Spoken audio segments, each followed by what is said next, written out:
오늘도 우리와 함께 하시며 우리를 기도의 자리에 초청하신 아버지 하나님 감사합니다. 죄악 가운데 사는 우리들이 이리 가도 저리 가도 죄악투성이이고, 또한 우리의 마음은 세상적인 것으로 가득 차 있어 도대체 헤어나올 수 없는데, 하나님의 특별하신 은혜로 예수 그리스도의 피의 값으로 우리를 속량하여 주시어서 맑게 씻어주시니 감사합니다. 오늘 또 전도서 말씀을 통하여서 이렇게 우리의 심령이 말씀으로 정결함 받게 도와주시고, 이것을 토대로 하여 세상 가운데서 주님의 영향을 나타내는 사랑의 성도의 삶이 될 수 있도록 인도하여 주옵소서.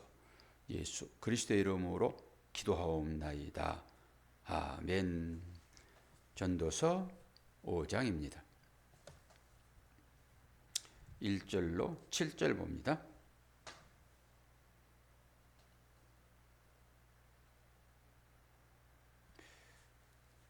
너는 하나님의 집에 들어갈 때에 내 발을 삼갈지어다. 가까이 하여 말씀을 듣는 것이 우매한 자들이 재물 드리는 것보다 나으니 그들은 악을 행하면서도 깨닫지 못함이니라. 너는 하나님 앞에서 함부로 입을 열지 말며 급한 마음으로 말을 내지 말라. 하나님은 하늘에 계시고 너는 땅에 있음이니라. 그런즉 마땅히 말을 적게 할 것이라. 걱정이 많으면 꿈이 생기고 말이 많으면 우매한 자의 소리가 나타나느니라. 내가 하나님께 소원하였거든 갚기를 더디하지 말라. 하나님은 우매한 자들을 기뻐하지 아니하시나니 소원한 것을 갚으라. 소원하고 갚지 아니하는 것보다 소원하지 아니하는 것이 더 나으니 내 입으로 내 육체가 범죄하게 하지 말라.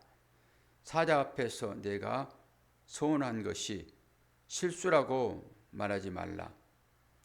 어찌 하나님께서 내 목소리로 말미암아 진노하사 내 손으로 한 것을 멸하시게 하랴. 꿈이 많으면 헛된 일들이 많아지고 말이 많아도 그러하니 오직 너는 하나님을 경외할지니라. 아멘. 삼가지 않는 예배 태도에 대한 경고라고 보시면 됩니다. 우리가 얼마나 하나님을 만홀히 여기는지, 우리 말 가운데도 그렇고 우리 삶 가운데도 그렇고 예배 가운데도 그렇습니다. 뭐라고 얘기를 합니까? 1절 너는 하나님의 집에 들어갈 때에 내 발을 삼갈지어다. 조심하라, 이런 거잖아요. 말씀을 듣는 것이 우매하는 자들이 재물 드리는 것보다 낫다. 그리고 그들은 자기가 하는 그 일들이 자기가 죽을 일인지를 알지 못한다. 악의 끝은 사망이잖아요. 그러니까 악을 행하면서도 그것이 자기가 죽음의 길로 들어가는 것을 알지 못한다. 하나님의 집에서 일하는 일입니다. 세상에서 일하는 일이라고 보시면 안 돼요. 하나님의 집에서 일어난 일들이에요. 오늘날로 보면은 예배 드리는 자의 자세를 얘기하고 있습니다. 예배 드리는 자의 자세가 어떤지, 그리고 우리 삶이 예배이지요. 하나님을 모시고 살아가는 모든 사람들의 그 삶의 자리가 예배의 자리잖아요. 뭐 설거지를 하든지 회사에서 일을 하든지, 안 그러면 건강을 위해 운동을 하든지 뭐 산책을 하든지, 이 모든 일들이 내 안에 계신 하나님과 함께하는 삶이다라고 하는 것입니다. 이것이 예배이지요. 하나님께 나가는 것이 예배잖아요. 하나님 앞에 나가는 것이 예배지요. 하나님을 모시고 사는 사람들의 삶 자체가 예배라고 여기셔야 됩니다. 그 예배를 만홀히 여기지 말라. 근데 여기에서 악을 모르고 행하는 것이 뭐라고 그래요? 재물을 많이 가지고 간 자라고 얘기를 해요. 나는 하나님 앞에 이렇게 재물을 많이 가지고 나갑니다. 재물이라고 그러니까 돈만을 얘기하는 게 아니죠. 이것은 자기의 열심일 수도 있습니다. 이렇게 하면은 하나님께서 기뻐하시겠지라고 하는 율법적인 어떤 행위예요. 그 율법적인 그 행위가 바리새인들 가운데 나타납니다. 철저하게 율법을 지키는 사람들이 바리새인들이잖아요. 그 신명기 18장에 그대로 적용되어 있지요. 하나님의 말씀을 지키면은 네가 들어가도 복을 받고 나가도 복을 받고 뭐 떡반죽 그릇이 차고 넘치고 기름병에 기름이 마르지 않고 조건이 무엇입니까? 하나님의 말씀에 순종하면이지요. 그러니까 이 복을 받기 위하여 순종하는 이것을 재물이라고 얘기합니다. 이후에 하나님께서 내가 이만큼 드렸으므로 하나님께서 그것을 보시고 더 많은 것으로 주실 것이다 라고 하는 행위가 재물입니다. 여러분 생각을 한번 잘 해보십시오. 내가 더 많은 것을 받으려고 상대를 섬깁니까? 안 그러면은 내가 받은 바 은혜가 너무 커서 하나님을 섬깁니까? 11조의 규정이 그거예요. 말라기서에 나타나 있잖아요. 11조를 하라 말라 하는 얘기가 제가 들은 게 아닙니다. 11조의 의미가 뭔가라고 하는 거잖아요. 결론적으로. 말라기서에는 나를 시험해 보라라고 11조 얘기를 하시거든요. 네 창고에 쌓을 것이 없도록 내가 부어주는지 안 부어주는지 보라. 그리고 나서 11조를 하라고 얘기하시거든요. 문맥상으로 보게 되면은 11조 하게 되면 하나님께서 우리에게 우리가 추구하는 뭔가를 주실 것이다라고 하는 거잖아요. 그게 은혜든지 그게 재물이든지 간에 이게 악이라는 것입니다. 근데 어떤 사람들이 이 악에 빠집니까? 성전에서 오늘 악이라고 하는 삼가라고 하는 이 일을 열심히 하는 자들이 주로 빠지는 행위입니다. 이게 어디에 드러나 있습니까? 복음서에 드러나 있잖아요. 율법의 행위를 열심히 하는 자는 나는 일주일에 2번씩 금식하고 그리고 하루에 3번씩 기도하고 그리고 구제는 나는 저 사람들 같이 제도 안 지고 관음도 하지 않고 저 세리 같지 않고 이렇게 얘기하잖아요. 이게 철저하게 율법으로 신앙생활을 하는 사람들이에요. 남의 눈을 의식해서 그리고 사람들의 눈만 아니라 하나님 시선을 의식해서 이렇게 하면 복 주실 것이다 라고 하는. 근데 그 기도를 들으세요. 하나님은 아니요 저는 맨날 죄만 짓고요. 주님 앞에 당당히 설 수 없는 그런 나약한 사람이에요. 그리고 감히 하늘을 우러러보지도 못하는 이런 사람. 이 두 사람 중에서 주님이 누구를 찾습니까? 세리를 찾잖아요. 세리를. 누가 실족합니까? 그런 사람들 실족을 해요. 자기의 가치를 알아주지 않는다라고 하는 것입니다. 나 이렇게 열심히 재물 가지고 나왔는데 왜 내 재물을 무시하세요? 이 사람이 가인입니다. 나는 아무것도 아니에요. 아무리 많은 일을 해도 하나님께서 나에게 베푼 은혜를 생각하면은 내가 이렇게 하는 것이 정말로 적습니다라고 하는 사람들은 절대 실족하지 않습니다. 대부분의 사람들이 자기의 열심을 알아주지 않는 것 때문에 실족해요. 그리고 그것이 너의 진짜 믿음인가? 라고 하나님께서 시험을 또 하십니다. 그럼 어떻게 시험을 하십니까? 제일 가까운 사람을 통해서 시험합니다. 그것이 특히 배우자입니다. 그리고 자녀입니다. 이 정도로 내가 너끈히 건들 수 있어요. 그 정도 가지고 내 신앙을 뭘로 보고 그러세요, 지금 목사님? 그래. 너 넘어지지 않는구나. 그리고 누구를 시험의 대상으로 콕 집어서 시험을 합니까? 자기가 귀하다고 여기는 어떤 것입니다.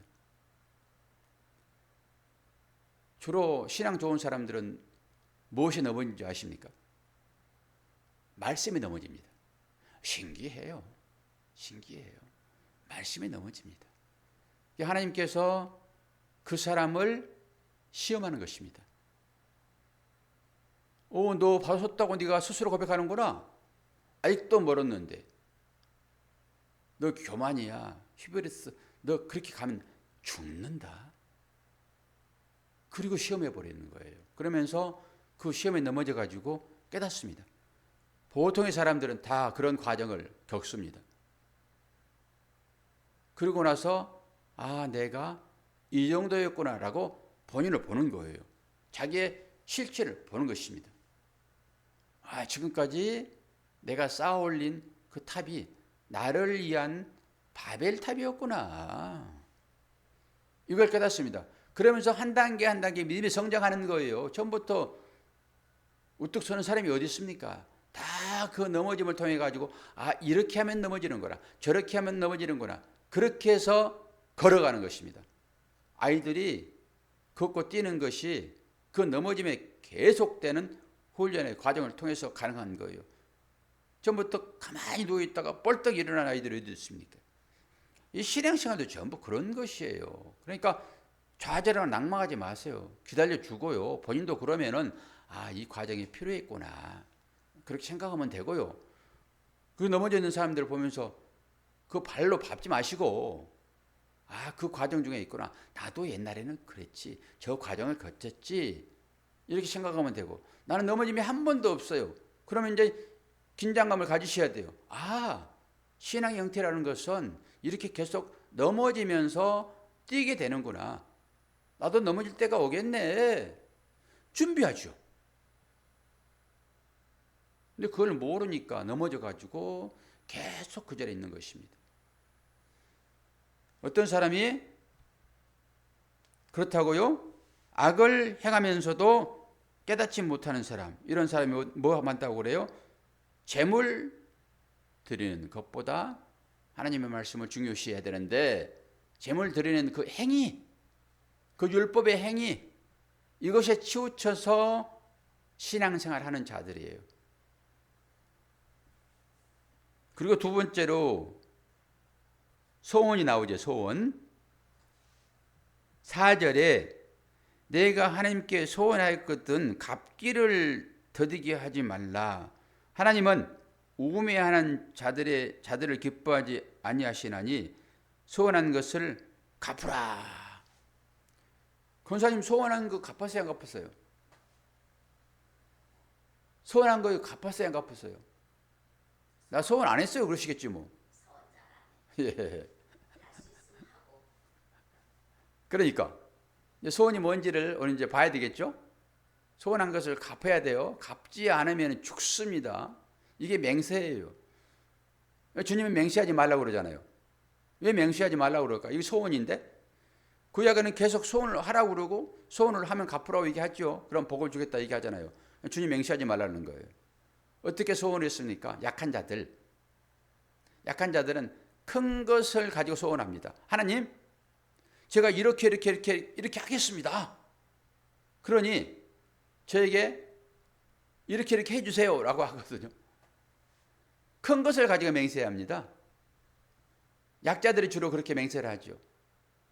아니 많이 가진 사람이 더 갖기 위하여 맹세할 필요가 없잖아요. 소원 자체가 그런 것이니까. 소원은 뭔가를 이루기 위해 소원하는 것이죠. 그런데 소원이 어떤 것인지 제가 설교를 몇 번 했지만은 또 그 의미를 다시 한번 살펴볼 거예요. 자, 민수기서 30장을 봅니다. 오늘은 이 두 가지만 얘기하고 말 거예요. 민수기 30장, 여기에 소원이 나와요.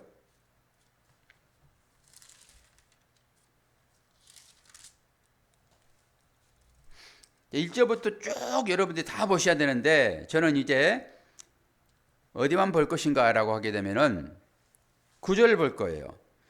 30장 전체를 다 보세요. 소원에 대한 얘기니까. 저는 이제 9절부터 12절까지 볼 거예요. 9절부터 12절까지. 이게 이제 소원이 어떤 것인지. 소원을 제대로 알아야 돼요. 소원을 제대로 알고 소원을 하면 안 돼요.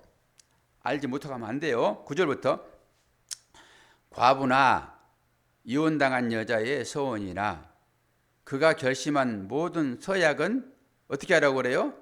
지킬 것이라 그래요.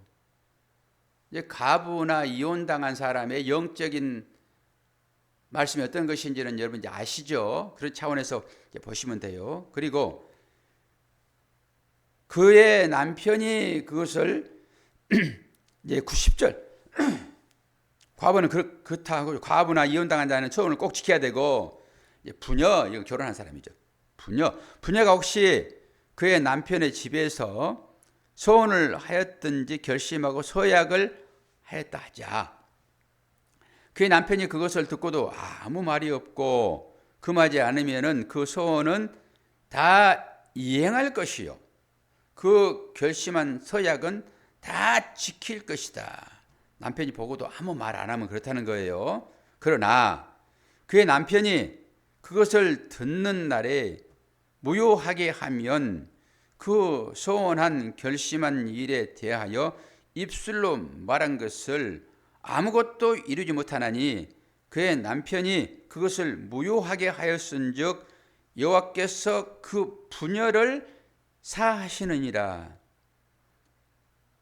모든 소원과 마음은 자제하기로 한 모든 서약은 그의 남편이 그것을 지키게 할 수도 있고 무효하게도 할 수 있으니 그의 남편이 여러 날이 지나도록 말이 없으면 아내의 소원과 스스로 결심한 일을 지키게 하는 것이니 이는 그가 그것을 들을 때에 그의 아내에게 아무 말도 아니하였으므로 지키게 됨이니라. 그러나 그의 남편이 들은 지 얼마 후에 그것을 무효하게 하면 그가 아내의 죄를 담당할 것이니라. 아버지나 결혼 안 한 딸이 소원하게 되면은 하나님께서 그 소원을 들으세요. 그런데 아버지가 너는 소원할 자격이 없어.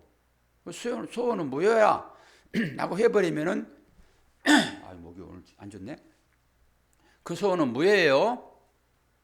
남편에 있는 아내가 나 이렇게 소원할게요 라고 소원하였더라도 남편이 아니야.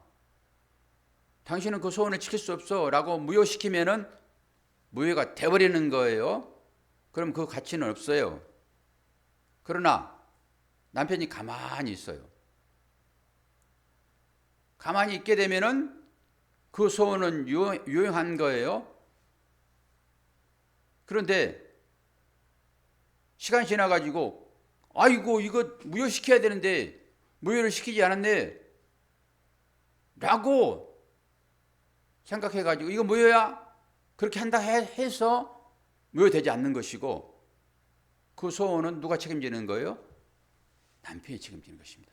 남편이 아버지가 소원을 지키게 할 수도 있고 지키게 하지 않을 수 있다라고 하는 것이에요.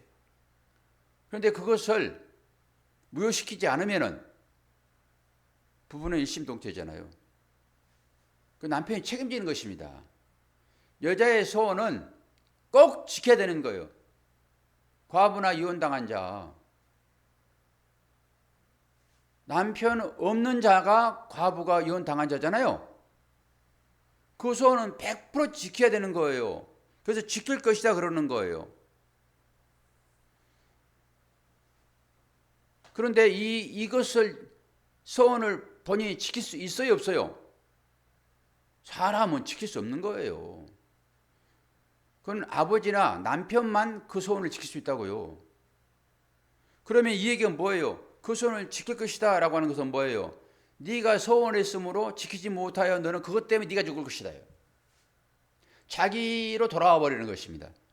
그러니까 남편 없는 자는 교회.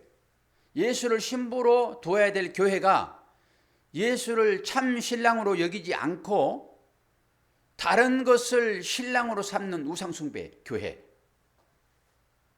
전부 다 영적인 그런 일들이에요. 이 일들이.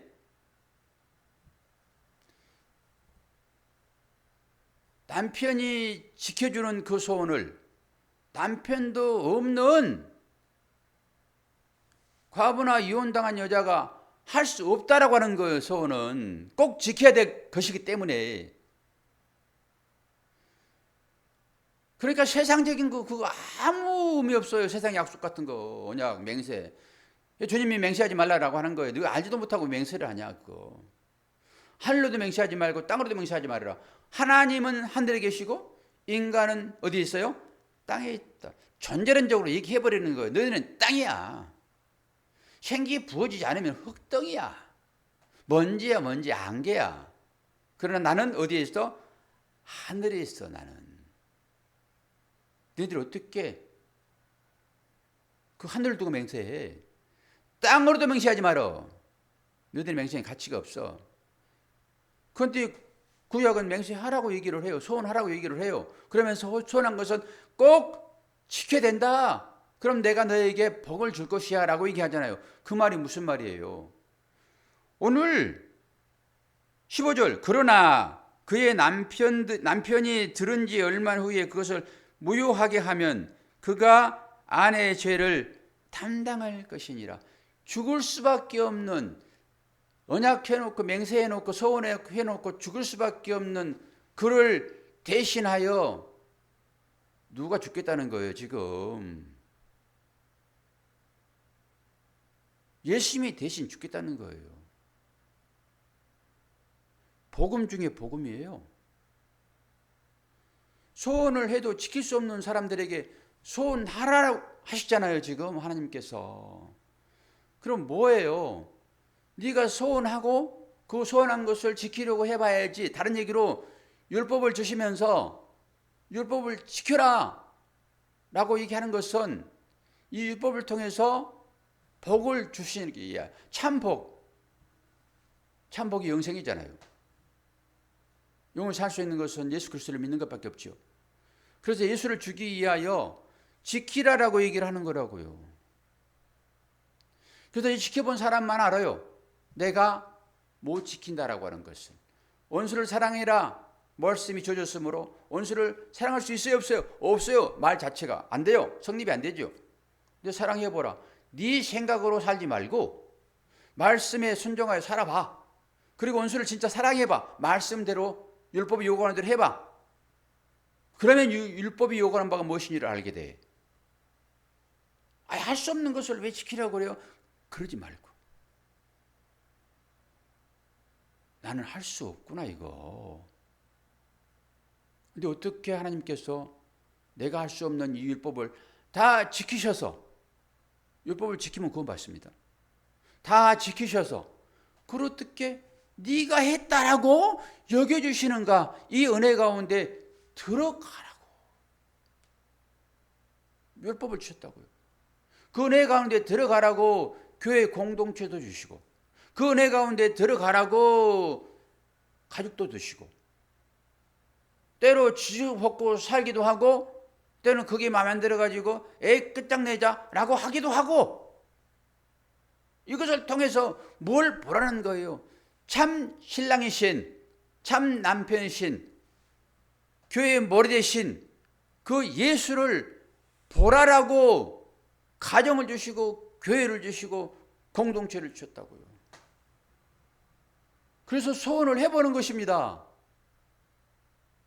해보고 지키는 거예요. 내가 당신 그 머리가 검은 머리가 팥불이 되도록 내가 당신과 함께 영원히 살겠습니다 라고 소원을 해보는 거예요.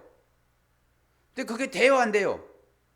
억지로 그 율법에 매여가지고 억지로 살잖아요. 우리가 사랑하기는 얼마나 사랑해요. 개코지 전부 다. 조금이라도 나한테 이득이 될 것 같으니까 그 사랑한다 말도 하고 기분도 맞춰주고, 나한테 조금이라도 손해가 보게 되면 당장 이혼해버리지. 그런 상태에 놓여 있는 사람들이 우리 가운데 있기도 하고, 또 영적으로 보게 되면은 그 미워하는 것들이 다 그런 상태에 놓여 있는 것입니다. 사랑해요 그러다가 자기 기분 조금 안 맞춰주면은 100번 사랑해요 했는데 99번 하고 나서 한 번 덜 하니까 왜 한 번 더 안 해? 그리고 삐져가지고 말도 안 해. 이게 인생인 거예요. 이 얘기를 들어야 된다고요, 우리가. 그런데 삐져 있는 사람은 이 얘기를 또 듣지를 못해요. 신기해. 그래서 하나님께 찾아가십니다. 찾아가셔서 말씀을 하시는 거예요. 우리의 모든 삶의 정황이 그렇습니다. 오늘 소원 얘기 꼭 했지요. 소원하는 것은 더디지 말고 속히 갚으라. 근데 진짜 소원이 오늘 민수기서에 나와 있잖아요. 내가 속히 네 대신 너의 죄를 소멸하기 위하여 십자가로 달려갈게요. 그 예수의 은혜를 여러분 아십니까? 이 은혜를 아는 사람들은 속히 도망갔다가도 속히 돌아오는 것입니다. 이것을 알지 못하니까 속히 갔다가 더디 오는 거예요. 주님의 애타는 마음을 아십니까, 여러분? 부모의 마음을 아시냐고요? 자녀된 여러분, 제발 좀 부모의 마음을 좀 아시기를 바랍니다. 하나님의 마음을 제발 좀 아세요. 너 집 나가라 그러면은 그거 내쫓으려고 집 나가라 그래요, 부모가? 아이고, 철없는 인간들을 향하신 그 하나님의 마음이 뭔지를 모르니까 어차피 우리들은 그렇게 살 수밖에 없는 존재이긴 하지만은 그래도 말씀 앞에 서게 되면은 좀씩은 좀 깨닫고 해야 되지 않겠습니까? 이 시간 지나서 그리 돌아갈지라도 오늘 또 이 하나님의 크신 은혜가 여러분의 삶 가운데 입혀지기를 바라고, 제가 어제는 말씀 세미나를 좀 다녀왔는데, 제가 세미나 좋아하지 않아요. 저는 영성적으로 그래도 하나님 마음을 좀 안다 싶으니까 들어봐요. 맨날 그런 얘기 하던 그런 얘기들, 옛날에 제가 좋아했던 그런 얘기들. 그래서 안 가는데 어제는 친구 따라 강남 간다고 어떤 분이 거길 가시는데 목사님 동행 갑시다. 그래 갔더니 4시간 설교 아니고 그냥 그 유대인의 전통 그 풍습이에요. 문화. 그 문화 가운데 성경이 쓰여져 있으므로 그 문화를 얘기를 하는 중에 제가 좋아하는 지렁이 같은 뭐라고 누구로 불러요? 지렁이 같은 뭐라고 그래요, 권사님? 지렁이 같은 야고보아. 그러잖아요, 성경에. 그러면서 우리가 지렁이다 라고 얘기를 하고 그 톨라 얘기를 하면서 우리가 많이 은혜를 받았는데, 와, 그걸 배경으로 설명을 하니까 그 톨라가 분홍색이거든요. 진짜로 그 분홍색 벌레를 사진 찍어서 봤어요, 제가. 권사님 다음에 얘기해 드리고 우리 성도님들한테 이번 주일날 그 의미를 다시 분석해 드릴게요. 와, 전제론적으로는 맞는데 그것이 어떤 얘기인지, 물고기가 물을 떠나서는 살 수 없는 것과 똑같은 그런 얘기더라고요. 그 사랑의 마음을 가지고 얘기하는 거예요. 지렁이 밟으만큼 들거리는 그거 아니라 그 존재가 무엇인지를 다시 한번 설명을 해드릴게요. 권사님들 기대하시고 다음 주를 기대하시고 월요일을, 우리 성도님들은 이번 주일날 은혜 가운데 또 말씀을 듣도록 합시다. 여러분 축복합니다. 사랑합니다. 기도하겠습니다. 아버지 하나님, 주님은 이렇게 우리에게 말씀으로 다정하게 다가오시는데 우리는 그것이 우리의 욕심을 채우는 것으로 듣습니다. 얼마나 사랑으로 다가오시는지 너 소원 좀 해볼래? 그리고 빨리 갚아라. 그리고 우리를 알게 하시고 주님이 그 소원을 갚으셔서 우리에게 생명 주셨음을 알게 하셨으니 감사합니다. 오늘도 그 마음 가지고 원수를 사랑하게 도와주시고 그 마음 가지고 내 자녀를 위하여 형제를 위하여 기도하게 하여 주옵소서. 감사드리며 예수 그리스도의 이름으로 기도하옵나이다. 아멘.